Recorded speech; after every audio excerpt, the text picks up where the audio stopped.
Hello dear students and welcome to Adishri publications. कैसे हैं आप सभी बच्चे? आई होप सो कि आप सभी बच्चे बहुत ज्यादा अच्छे होंगे।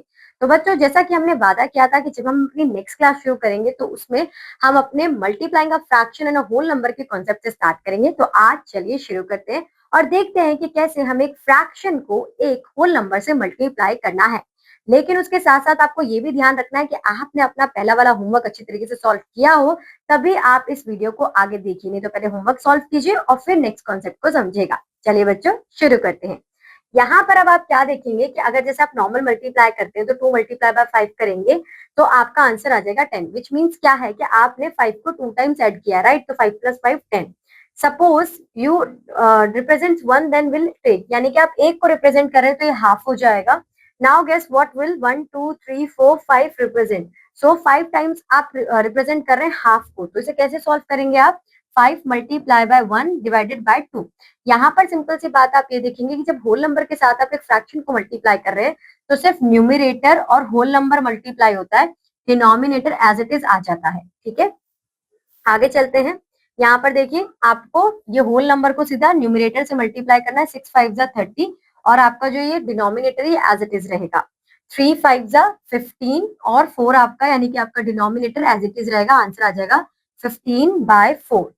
3 2 जा 6 एंड 6/9 फर्दर सिंप्लीफाई करेंगे तो 2/3। Multiplication of a fraction by another fraction, अगर आपको एक फ्रैक्शन को दूसरे फ्रैक्शन से मल्टीप्लाई करना है तो आप कैसे करेंगे? 2 multiply by 1 2 and 5 multiply by 3 15, यानी कि न्यूमरेटर को न्यूमरेटर से और डिनोमिनेटर को डिनोमिनेटर से आप मल्टीप्लाई कर देंगे। Simple product of their numerators and product of their denominators. So यहाँ पर आपका आंसर आ जाएगा 4 एंड 5 7 जा 35, तो 4/35। इस तरीके से आप इन्हें सॉल्व करेंगे। अब आपके पास है आपकी एक्सरसाइज 4F। तो चलिए शुरू करते हैं। मल्टीप्लाई 4 5 जा 20 एंड 11 मल्टीप्लाई बाय 9 99। 2 4 जा 8 8 5 जा 40, 3 9 जा 27 एंड 27 मल्टीप्लाई बाय 7। 7 7 जा 49, 4 7 2 जा 14, 14 + 4 आपका आएगा 8, तो ये हो जाएगा 89। यहाँ पर आपका आएगा 3 5 2 जा 10 10 मल्टीप्लाई बाय 7 70, 3 9 जा 27, 4 7 जा 28 एंड 28 मल्टीप्लाई बाय 10 28। सो इस तरीके से आप इन क्वेश्चंस को सॉल्व कर लेंगे। आगे चलते हैं। Multiply question number 2। आपको अब यहाँ पर होल नंबर को एक फ्रैक्शन से मल्टीप्लाई करना, तो सिर्फ न्यूमरेटर और न्यूमरेटर को मल्टीप्लाई करेंगे। 3 7 जा 21/11, 6 3 जा 18/4, 6 5 जा 30/12, 5 8 जा 40/9। इस तरीके से आप इन्हें सॉल्व कर देंगे। आगे चलते हैं बच्चों। Question number 3, use repeated addition to find the following. तो यहाँ पर आप 5 टाइम्स 7/8 को प्लस करेंगे, तो कुछ इस तरीके से रिप्रेजेंट करेंगे आप।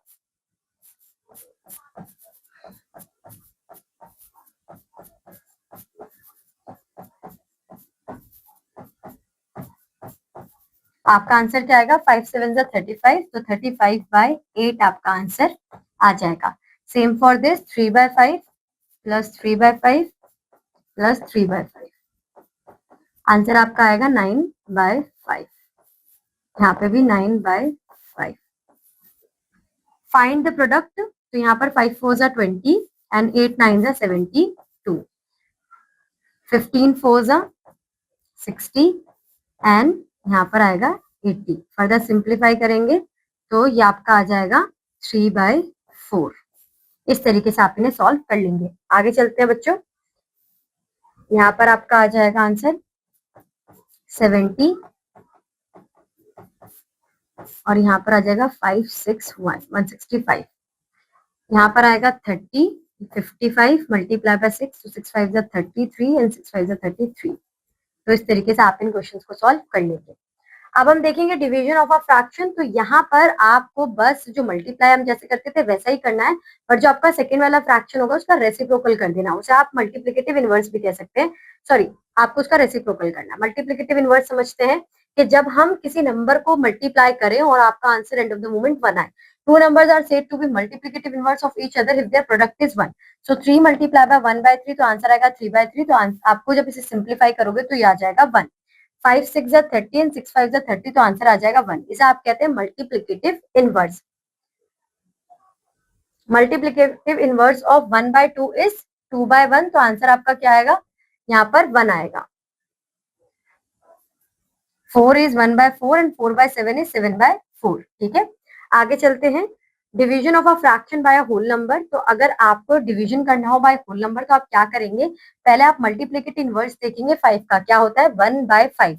तो अब आप 1/5 3 है तो इसका मल्टीप्लिकेटिव इनवर्स आपका 1/5 है, 3/4 को 1/5 से मल्टीप्लाई कर लेंगे तो ये हो जाएगा 3/20। उसके बाद 2/7 है, बाय 4 है तो 4 का मल्टीप्लिकेटिव इनवर्स क्या होगा 1/4, तो 2/7 को 1/4 से मल्टीप्लाई करेंगे तो ये हो जाएगा 2/14। इस तरीके से आप इन्हें सॉल्व कर लेंगे। Division of a fraction by a fraction, तो जो भी आपका सेकंड फ्रैक्शन होगा, जैसे कि यहाँ पर है 3/7, आप इसका मल्टीप्लिकेटिव इनवर्स या फिर रेसिप्रोकल कर देंगे। सो 3/7 का रेसिप्रोकल इज 7/3 और नॉर्मल मल्टीप्लाई कर देंगे। सो यहाँ पे 2/5 मल्टीप्लाई बाय 7/3, 14/15 आपका आंसर आ जाएगा। Division of a whole number by a fraction, तो अब होल नंबर ऐसे कैसे रहेगा, जो ये फ्रैक्शन है ये रेसिप्रोकल होगा मल्टीप्लिकेटिव इनवर्स। 3/5 इज 5/3, तो 2 5 10 एंड 3, सो 10/3 आपका आंसर आ जाएगा। अब बच्चों आपके पास है exercise 4G, divide 7/8 divided by 6। So 7/8 as it is रहेगा। यहाँ पर इसका मल्टीप्लिकेटिव इनवर्स देखें 6/1 का, तो 1/6। अब आप इसे मल्टीप्लाई कर लेंगे, 7 और 8 6 48। हर जगह आपको यही करना है, 7/8 मल्टीप्लाई 1/5, 7/40। यहाँ पर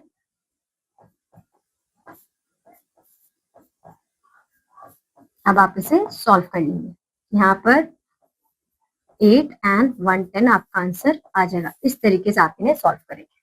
डिवाइड, तो यहाँ पर आपको जो सेकंड फ्रैक्शन आप उसका रेसिप्रोकल करेंगे। सो 6/11 मल्टीप्लाई बाय 5/7 का उल्टा 7/5, 42/55 आपका आंसर आ जाएगा। यहाँ पर आपका आंसर आएगा 14/8, क्योंकि 1/2 का रेसिप्रोकल ओनली 2 होगा, तो 7 2 14 एंड 8 1 8। यहाँ पर आप सॉल्व करेंगे तो ये होगा आपका 1/5 मल्टीप्लाई बाय 4/3, क्योंकि 3/4 का उल्टा 4/3, सॉल्व करेंगे तो 4/15 आंसर आ जाएगा। यहाँ पर 5/8 है, रेसिप्रोकल करेंगे 1/4 का तो हो जाएगा 4/1, तो आंसर आएगा 20/8। इस तरीके से आप इन क्वेश्चंस को सॉल्व कर सकते हैं। आगे चलते हैं फर्दर। 10 डिवाइडेड बाय 5/8, तो 10 मल्टीप्लाई 8/5, तो ये आएगा आपका 80/5।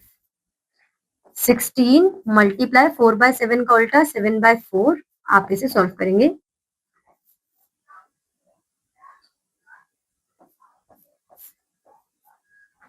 यहाँ पर 55/10, यहाँ पर 36 मल्टीप्लाई 7/6, 42 आपका आंसर आएगा। इस तरीके से आप इन्हें सॉल्व कर सकते हैं। आगे find the multiplicative inverse of each of the following. 8 का हो जाएगा 1/8, 25 का हो जाएगा 1/25, 3/7 का हो जाएगा 7/3। आगे चलते हैं।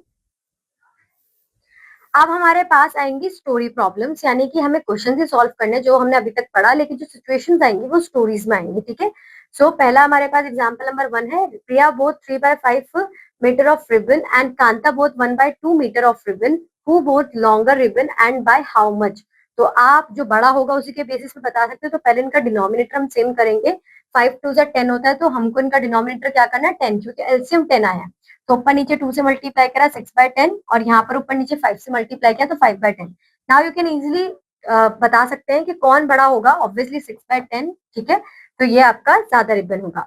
अब वी फाइंड द डिफरेंस, तो आप यहाँ पे सिंपली माइनस कर देंगे, तो 1/10 इतना ज्यादा बड़ा है, बस थोड़ा सा ही बड़ा है। ठीक है, इस तरीके से आप इन्हें सॉल्व करेंगे।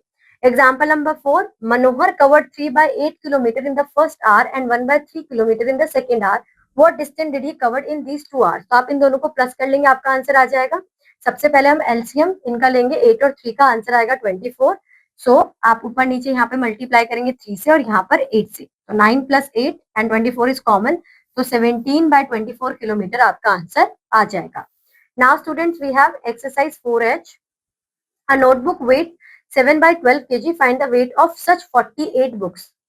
So 7/12 मल्टीप्लाई बाय 48 कर लेंगे, यहाँ 1 आएगा, यहाँ 4 आएगा, तो कितना वेट होगा 28 kg. Next, question number 3. On Monday, a shopkeeper sold 7 packets of snacks. One packet of snacks weighs 13 by 14 kg. How many kg of snacks was sold by the shopkeeper? Wait, on Monday, a shopkeeper sold 7 packets of snacks. One packet weighs, ठीक है, 13 by 14 kg. How many kg of snacks were sold by the shopkeeper? Divide नहीं multiply करेंगे, क्योंकि एक का इतना है, तो 7 का कितना होगा, तो यहाँ पर मल्टीप्लाई कर देंगे. 7 1 से 7, 7 2 से 14, तो 13 by 2 आपका आंसर आ जाएगा. ठीक है. Next, Jyoti both half kg of cabbage and 5 by 6 kg of tomato.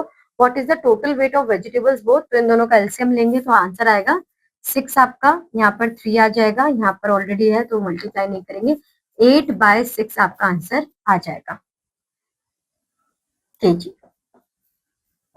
Question number 7. Shyam took 6 hours to paint a chair and 3 by 10 hours to paint a table. How much time did he take in all to paint the table and the chair? तो आप यहाँ पे क्या करेंगे, 1 by 6 और 3 by 10 को plus करके दिखा देंगे, आपका आंसर ये आ जाएगा. Next, question number 8. Madhuri filled 5 by 8 liter of petrol in her scooter in the morning. In the evening, 3 by 3/5 liter of petrol was left in the scooter. How much petrol was consumed? तो यहाँ पर 5 by 8 में से अगर आप 3 by 5 को minus कर देंगे तो आपके पास आंसर आ जाएगा. इनका एलसीएम लेंगे तो 40 आएगा. 25 माइनस यहाँ पर 8 से मल्टीप्लाई करेंगे तो 8 24. ठीक है, तो ये आंसर आ जाएगा 1 by 40 लीटर. इस तरीके से आप कैलकुलेट कर लेंगे. Question number 9. 3 vessels contain 1/5 liter, 3/10 liter and 3/8 liter of milk. These vessels are emptied into an empty can. How much milk is there in the can? तो आप इन तीनों को प्लस कर लेंगे, आपके पास आपका आंसर आ जाएगा. इसके बाद बच्चों आपके पास आएंगे मेंटल मैथ के क्वेश्चन जो कि आपको सॉल्व करने हैं, और फिर आपका आ जाएगा प्रैक्टिस टाइम, यानी कि जो भी अभी तक आपने पढ़ा है, ठीक है, वो आपको यहाँ पर मिलेंगे कॉम्बिनेशन ऑफ क्वेश्चन जो कि आपको सॉल्व करने हैं. तो आज के लिए बच्चों बस इतना ही. आई होप सो कि आपको चैप्टर बहुत अच्छा लगा होगा. अब आपसे मुलाकात होगी आपकी नेक्स्ट क्लास में एक नए चैप्टर के साथ. तब तक के लिए एंजॉय योर डे बच्चों. Bye bye.